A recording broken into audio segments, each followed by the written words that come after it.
చచ్చారు ముగ్గురు, చచ్చారు నలుగురులో ముగ్గురు చచ్చారు. ఏంటి ఇంత ఓపెన్గా చెప్తున్నాను అనుకుంటున్నారా? ఎస్, ఇప్పుడు మనం సంబరం చేసుకోవాల్సిన సమయం ఇది. నిజంగా మనం చాలా గర్వంగా, గొప్పగా, సంతోషంగా ఫీల్ అవ్వాల్సిన టైం ఇది. ఎందుకంటే పహల్గామ్లో 27 మంది అమాయకమైన టూరిస్టులని మన తెలుగు రాష్ట్రాలకు సంబంధించిన 2 టూరిస్టులతో కలిపి, చంద్రమౌళి, మధుసూదన్ వీళ్ళతో కలిపి పహల్గామ్లో మొత్తం 27 మందిని అత్యంత దారుణంగా చంపిన 4 ఉగ్రవాదుల్లో 3 గుండెల్లోకి మన ఆర్మీ బుల్లెట్లను దించింది. 3 హతమార్చింది. వాళ్ళ శరీరాల్ని తునకలు చేసింది.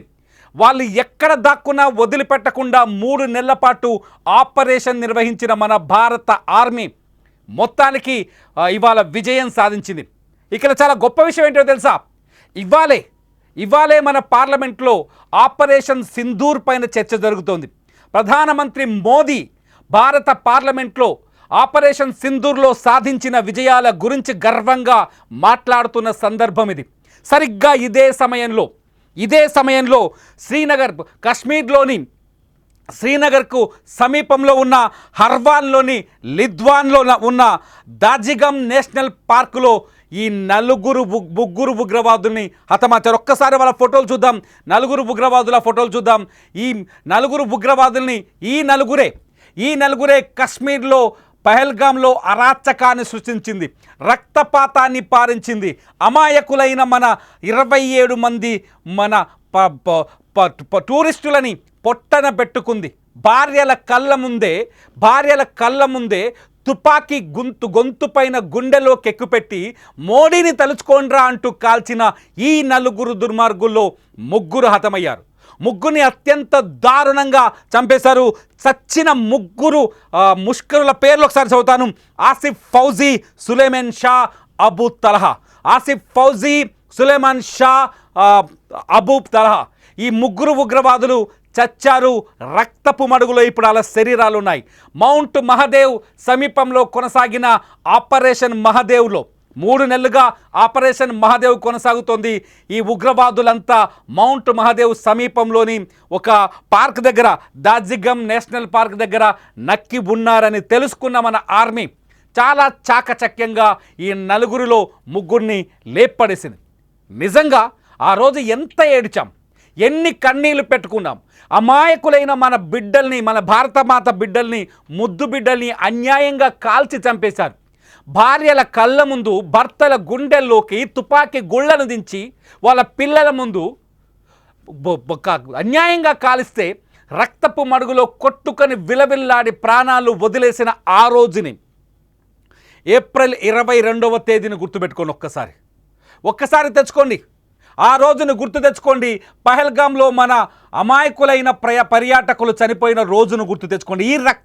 ఈ రక్త పిశాచులు, ఈ దుర్మార్గులే మన వాళ్ళని అన్యాయంగా చంపారు. ఎంత దారుణం! ప్రపంచం మొత్తం మాట్లాడే పరిస్థితి. ప్రపంచం మొత్తం ది రెసిస్టెంట్ ఫ్రంట్కి సంబంధించిన ఈ 3 ఉగ్రవాదులు, లష్కరే తోయిబా నడిపిస్తుంది ది రెసిస్టెంట్ ఫ్రంట్ని. లష్కరే తోయిబా ప్రభావితమైన ది రెసిస్టెంట్ ఫ్రంట్కి సంబంధించిన ఈ 3 ఉగ్రవాదులు పీఓకేలో సైనిక శిక్షణ తీసుకున్న తర్వాత ఆపరేషన్ పహల్గామ్లో ఆపరేషన్ చేశారు.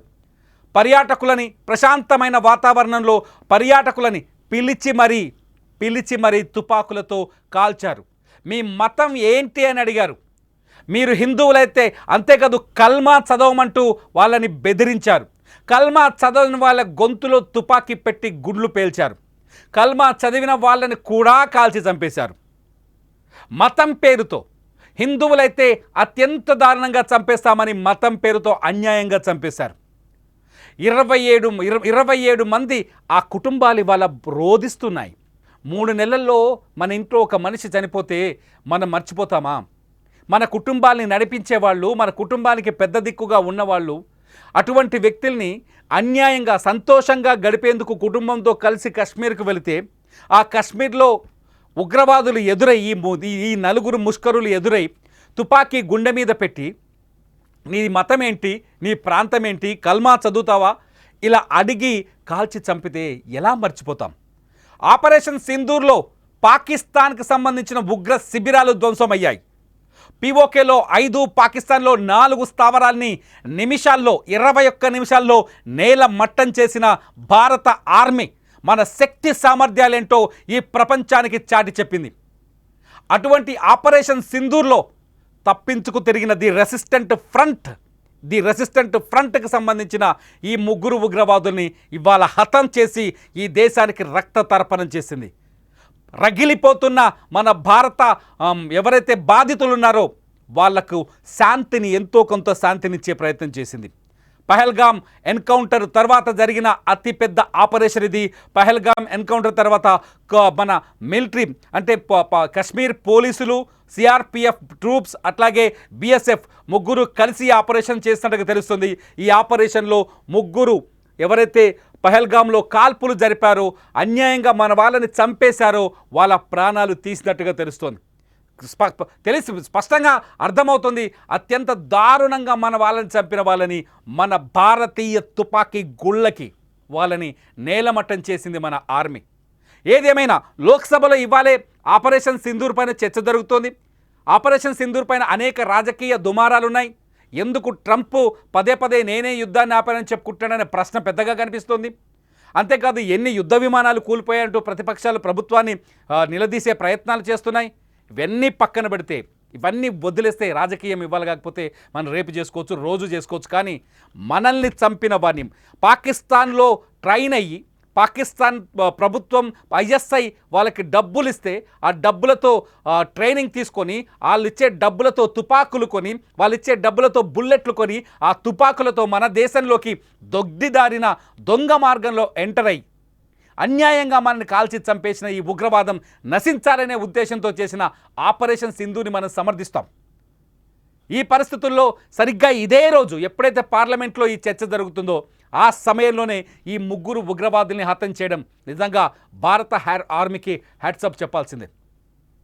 చూద్దాం ఆ 4వ వాడిని కూడా ఎలా వేటాడి చంపుతారు. ఇప్పటికే ఆర్మీ తన ఎక్స్ ఖాతాలో పోస్ట్ చేసింది ఆపరేషన్ మహాదేవ్లో ఒక గొప్ప విజయాన్ని సాధించామని. ఆపరేషన్ మహాదేవ్లో పహల్గామ్లో ఉగ్ర దాడి చేసిన దుర్మార్గులని హతం చేశామని.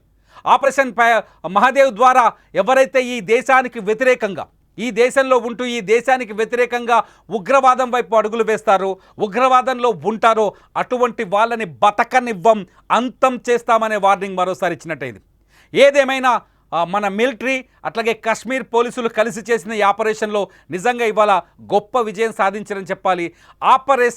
ఆపరేషన్ సింధూర్ కంటే సింధూర్ మొత్తం ప్రపంచానికి పాకిస్తాన్ ఒక ఉగ్రవాద దేశమని చాటి చెబితే, పహల్గామ్లో జరిగిన ఇవాళ కశ్మీర్లో జరిగిన ఈ ఆపరేషన్ మహాదేవ్ ఈ దేశంలో ఉగ్రవాదానికి స్థావరం లేదు, చోటు లేదు, సరైన రక్షణ స్థావరం లేదు అని చాలా స్పష్టంగా చాటి చెప్పినట్టయింది. మీరేమనుకుంటున్నారు?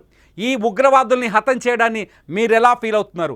నిజంగా పహల్గామ్ దాడిలో ప్రాణాలు కోల్పోయిన వారి కుటుంబాలకి న్యాయం జరిగిందనుకుంటున్నారా? వాళ్ళకి సరైన న్యాయం జరిగిందనుకుంటున్నారా? ఇంకా మిగిలింది చేయాల్సింది అనుకుంటున్నారా? మీరేమనుకుంటున్నారనేది మీ అభిప్రాయాన్ని ఈ వీడియో కింద కామెంట్ చేయండి. మీ కామెంట్స్ రైట్గా ఉంటే ఖచ్చితంగా వాటిపైన నేను మళ్ళీ వీడియో చేస్తాను. చూస్తూనే ఉండండి లైవ్ అప్డేట్స్ కోసం సుమన్ టీవీ డిజిటల్ లైవ్ అట్లాగే సుమన్ టీవీ లైవ్.